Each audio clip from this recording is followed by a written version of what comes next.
Good evening, students. Welcome to G All India English Solution. Today we will discuss The Wasteland, 1922. Eliot's epic poem of 434 lines in free verse. Free verse में है इनकी ये और 434 line है. Epic poem है ये, एक महाकाव्य है. पब्लिश हुई है 1922 में और पब्लिश हुई है, फर्स्ट हुई थी द क्राइटेरियन यूके में और फिर हुई है द डायल यूएसए में. इसमें 5 सेक्शन हैं. उनके नाम है the burial of the dead, a game of chess, the fire sermon, death by water and the what the thunder said. इन्हें बिल्कुल सीक्वेंस में ऐसे ही याद करने हैं. The poem has an epigraph from the Satyricon of Petronius. Poem में है ना एक एपिग्राफ है जो लिया गया है सेटरिकोन ऑफ पेट्रोनियस से. एपिग्राफ क्या है इसका देख लेते हैं. I saw with my own eye the symbol of Cume hanging in a jar, and when the boy said to her, Sybil, what do you want? She replied, I want to die. कि मैंने खुद अपनी आंखों से सिबल को लटके हुए देखा एक जार में. जब लड़कों ने उससे पूछा कि सिबल तुम क्या चाहती हो, तो शी रिप्लाइड, सिबल ने आंसर दिया, आई वॉन्ट टू डाई, मैं मरना चाहती हूँ. तो इसका एपिग्राफ ये है और ये डेडिकेट किया है एजरा पाउंड को, जो कि 1914 में इनसे मिला था. The dedication is for Ezra pound. Ezra pound के लिए जो डेडिकेशन है वो है for Ezra. The dedication is for Ezra pound. क्या है? इल मिग्लियोर फेब्रो, और इसका मतलब होता है बेटर क्राफ्ट्समैन. मीन्स सबसे अच्छा जो शिल्पकार होता है उसको बोलते हैं इल मिग्लियोर फेब्रो.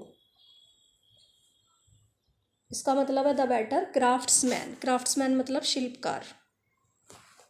The main theme of the waste land is Christian doctrine of rebirth through prayer and suffering. कि प्रेयर और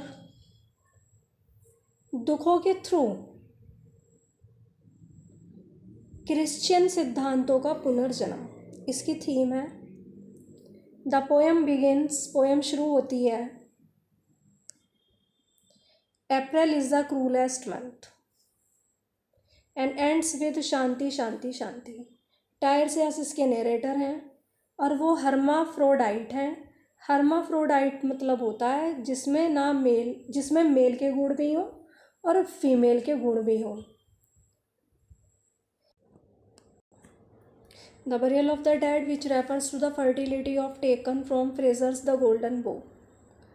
the burial of the dead ये लिया गया है फ्रेजर का वर्क है द गोल्डन बो, उससे लिया गया है ये, जो रेफर करता है फर्टिलिटी गॉड को.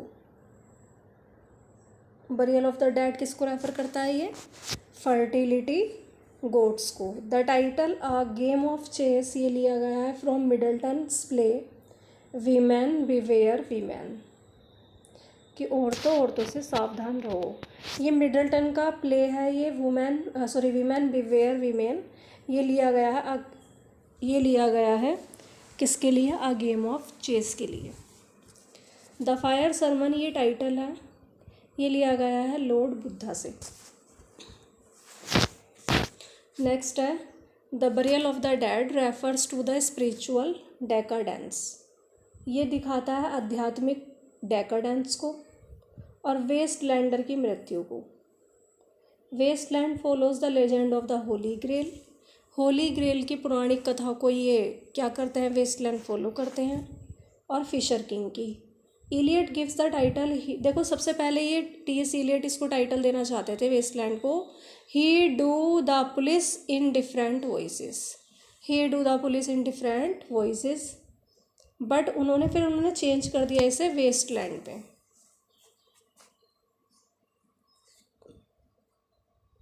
अब इसमें कौन कौन से कैरेक्टर हैं वो देख लेते हैं. टायरसियास ये ब्लाइंड दिखाया गया है टायरसियास,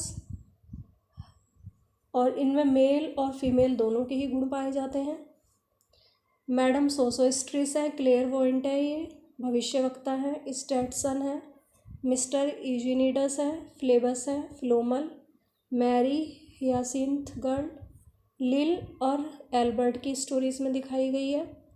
क्वीन एलिजाबेथ हैं और उनके lover Earl of Leicester and the typist girl. ये सब कैरेक्टर हैं जो मेंशन किए गए हैं पोएम में। इलियड विश्वास करता है कि मनुष्य की मुक्ति है ना, वो तभी संभव है when every man thinks of his own self purification. जब कोई भी मनुष्य, प्रत्येक मनुष्य अपने खुद के प्योरिफिकेशन के लिए सोचेगा, अपनी शुद्धिकरण के लिए सोचेगा, तभी ये संभव है। जब वो मुक्ति के लिए सोचेगा तभी उसे मुक्ति मिलेगी। He mention the story of Prajapati, यह वो वर्णन करता है टी.एस. इलियट प्रजापति की स्टोरी को इसमें। द थंडर अटर्स दा, इसमें दा 3 वर्ड्स इसमें यूज़ हुए हैं और इनका मतलब, पहले वाले दा का मतलब है दत्ता मीन्स गिव, दूसरे वाले दा का मतलब है दयध्वम सिंपैथाइज सहानुभूति रखना, एंड दमयति मीन्स होता है कंट्रोल। और ये कहाँ से लिए गए हैं? दीज वर्ड्स आर फ्रॉम बृहरंड्र का उपनिषद से। नेक्स्ट है इनकी ऐश वेडनेसडे, ये ली गई है, ये 1930 में आई थी। ये ऐश वेडनेसडे ये लॉन्ग पोएम है 6 पार्ट्स में। कितनी पार्ट्स में है ये? 6 पार्ट्स में है ये। रिलीजियस पोएम है ये। फर्स्ट पोएम है टी.एस. इलियट की, written after his conversion of Anglicanism in 1927। जब इन्होंने अपने आप को एंग्लिकनिज्म में चेंज कर लिया था, कन्वर्ट कर लिया था, तो उसके बारे में ये पहली पोएम है और इन्होंने करा था ये 1927 में। और ये पोएम आई थी ऐश वेडनेसडे 1930 में। तो the title refers to the first day of the month of Lent. Title refer करता है first day of the month of Lent को। It is the period of 40 days का पीरियड है। The priest rubs ashes on the foreheads. इसमें क्या होता है, पुजारी है ना अपने माथे पे राख लगाता है फोरहेड्स पर। Ash reminds the devotee of the dust from which he comes and returns finally. Actually वो क्यों करता है, ऐश ही याद, ये राख जो लगाता है वो प्रीस्ट, वो ये याद दिलाएगी हर एक डिवोटी को, उसके मतलब जो डिवोट्स हैं, भक्त हैं, उन्हें ये याद दिलाएगी कि हम इसी में से आए हैं और फाइनली हम इसी में मिल जाएंगे। मीन्स इसी से जन्म हुआ है मनुष्य का मिट्टी से, और मिट्टी में ही मिल जाएंगे। तो इसलिए वो अपने माथे पर क्या लगाते हैं, ऐश लगाते हैं। मीन्स अशेष जो होती है राख, उसे लगाते हैं। The poet repents for his past sins and decide to move on the path of spirituality. Poet है ना, बहुत ज़्यादा पश्चाताप करता है अपने जो उन्होंने पास्ट में जो सिन किए हैं, पाप किए हैं। अब वो निश्चय करता है कि वो आध्यात्मिकता की तरफ लौटेगा। पोएम प्रेजेंट करती है, प्रस्तुत करती है मनुष्य की आध्यात्मिक प्यास को with all the struggle of human soul. मनुष्य आत्मा के सभी संघर्ष के साथ मनुष्य की आध्यात्मिक प्यास को ये प्रस्तुत करती है। और ये रिलीजियस पोएम है, बहुत लॉन्ग पोएम है ये। Religious symbols are used in the poem. The rose stands for Virgin Mary. देखो यहाँ पे जो रोज़ है वो रोज़ प्रतीक है वर्जिन मैरी का। वर्जिन मैरी का, प्लेजर खुशी का, एम्बिशन का, एवराइज का और लालच का। तो यहाँ पे जो यहाँ एवराइज नहीं है, ये गलत हो गया। ये रोज़ स्टैंड्स करता है वर्जिन मैरी का और डिवाइन ग्रेस का, दैवीय कृपा का, और चर्च का। Rose Virgin Mary, the divine grace and the church. और लेपार्ड किसका स्टैंड करता है, किसका प्रतीक है ये?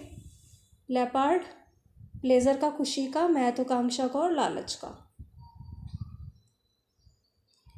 तो सारी बुराइयां हैं लेपार्ड में जो दिखाई गई हैं। लेपार्ड किसका प्रतीक है? तेंदुआ, प्लेजर का, एम्बिशन का और एवराइज का दिखाया गया है यहाँ पे। इसमें 3 सपने दिखाए गए हैं, वो सेक्सुअल एक्टिविटी के हैं, वासना के दिखाए गए हैं, आर्टिस्टिक एक्टिविटी के, और स्पिरिचुअल मतलब आध्यात्मिकता की तरफ प्रयास का। इसमें ये 3 ड्रीम्स दिखाए गए हैं। 3 कलर दिखाए गए हैं इस पोएम में, ऐश वेडनेसडे में 1930 में जो आई थी। 3 कलर कौन से हैं? ग्रीन, वाइट और ब्लू। ग्रीन, वाइट और ब्लू, GWB,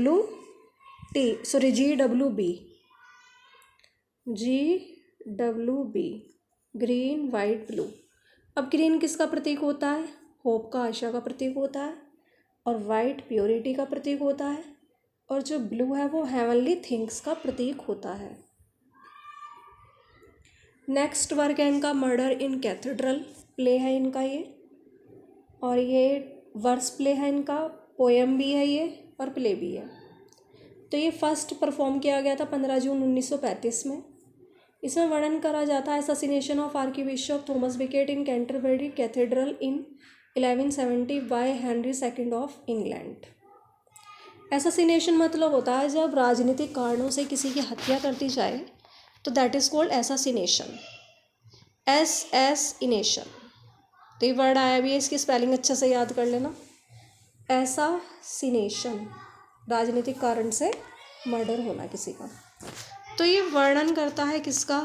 कि थॉमस, जो आर्कबिशप हैं थॉमस बिकेट, उनका मर्डर का वर्णन करता है। और कहाँ पर हुआ था? कैंटरबरी कैथेड्रल में 1170 में, हेनरी सेकंड ऑफ इंग्लैंड के द्वारा। Eliot makes the writing of Edward Grim, T.S.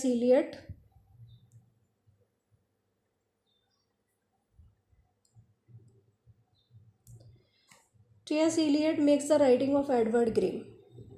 T.S. Eliot इसमें एडवर्ड ग्रीम का लेखन बनाते हैं प्ले के लिए।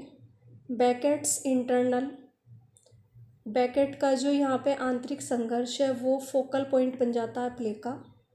और इस प्ले में 2 भाग हैं, 2 पार्ट्स हैं यहाँ पर। अब प्ले स्टार्ट्स होता है किससे? प्ले स्टार्ट्स होता है यहाँ पे कोरस सिंगिंग से। पोएट्स के ग्रुप होते हैं, दैट इज़ कॉल्ड कोरस, तो वो गीत गा रहे हैं, तो सबसे पहले इससे ही शुरू होता है। टेम्पटर्स कम टू टेम्प्ट बैकेट। अब यहाँ टेम्पटर्स आते हैं बैकेट को ललचाने के लिए, ललचाने वाले आते हैं बैकेट को ललचाने के लिए। जो फर्स्ट टेम्पटर होता है वो उसे ललचाता है with the prospect of physical safety, कि शारीरिक सुरक्षा के लिए उसे ललचाता है। सेकंड टेम्पटर जो होता है वो क्या उसको टेम्प्ट करता है? पावर के लिए, धन संपत्ति और फेम के लिए। और थर्ड टेम्पटर उसको ललचाता है coalition with barons and chance to oppose the, मतलब किंग का विरोध करने के लिए, अवसर प्रदान करने के लिए तीसरा करता है, उन्हें ललचाता है। जो फोर्थ टेम्पटर होता है वो मार्टियरडम की ग्लोरी उन्हें दिखाता है, कि शहादत की जो चमक होती है वो उन्हें उसका लालच देता है। जो लास्ट टेम्पटेशन होती है वो ग्रेटेस्ट होती है, और वो होती है ट्रेजन। सबसे बड़ा जो राजद्रोह होता है ना, लास्ट लालच उनका यही होता है, to do the right deed for the right wrong reason, कि अच्छे बुरे कारणों के लिए अच्छे कार्य करो, बुरे कारणों के लिए अच्छे कार्य करो। बैकेट एक उपदेश देता है, सरमन देता है क्रिसमस मॉर्निंग के दिन 1170 में। और ये उपदेश जो होता है ये इंटरल्यूड है प्ले का, ये याद रखना, अच्छा पॉइंट है ये, जो इन्होंने सरमन दिया है ये इंटरल्यूड है प्ले का। इसमें 4 योद्धा प्रवेश करते हैं with an urgent message from the king, जो कि राजा से अर्जेंट मैसेज लाए हैं। They hold him responsible for the betrayal, they hold him, वे उसे पकड़ते हैं, रेस्पॉन्सिबल फॉर द बैटरेल, क्योंकि वो उसको बैटरेल, धोखे के लिए रेस्पॉन्सिबल मतलब उत्तरदायी ठहराते हैं। अब वो योद्धा उसे मार देते हैं।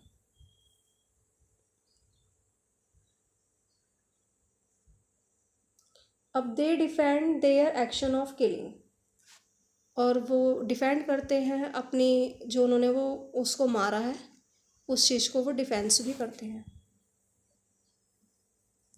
नेक्स्ट है द फैमिली रीयूनियन। ये T.S. Eliot का प्ले है। In spite of being written in blank verse, blank verse में लिखने के बावजूद भी यह आइमिक पेंटामीटर में नहीं है। द फैमिली रीयूनियन ये सबसे पहले प्रेजेंट किया है 1939 में। इसमें 2 एक्ट हैं, it is set in Wishwood, ये विशवुड में सेट हुआ है। Which is a stately home in the north of England, जो कि इंग्लैंड के नॉर्थ में है। Eliot use the myth of Orestes in the play.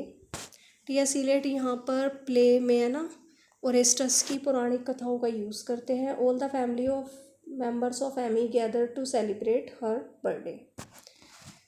Amy के जो सारे फैमिली मेम्बर्स होते हैं उसका बर्थडे सेलिब्रेट करने के लिए इकट्ठे होते हैं। हैरी रिटर्न्स, वापस लौटता है after a long gap of 8 years. 8 साल के लंबे गैप के बाद हैरी घर लौटता है और somehow he feels obsessed, अपने आप को ऑब्सेस्ड महसूस करता है। उसे लगता है कि उसने अपनी वाइफ का मर्डर किया है। अगाथा उसकी आंट है, वो उसको विश्वास दिलाती है कि वो ऑब्सेशन नहीं है।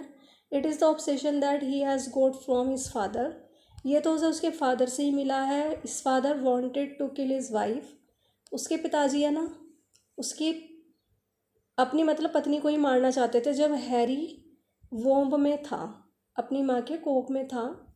तो यह सुन कर के हैरी को है ना बड़ा रिलीफ मिलता है। ही लीव्स विशवुड, वह विशवुड को छोड़ देता है। But it result in the death of his mother Amy, और इसके परिणाम स्वरूप उसकी मदर एमी की डेथ हो जाती है। अब ये कंप्लीट हो गए हैं वर्क्स, और नेक्स्ट वीडियो में क्वेश्चंस आपको देखने को मिलेंगे टी.एस. इलियट के MCQs, and then important lines देख लेंगे उसकी। Thanks for watching this video, please like, subscribe and share.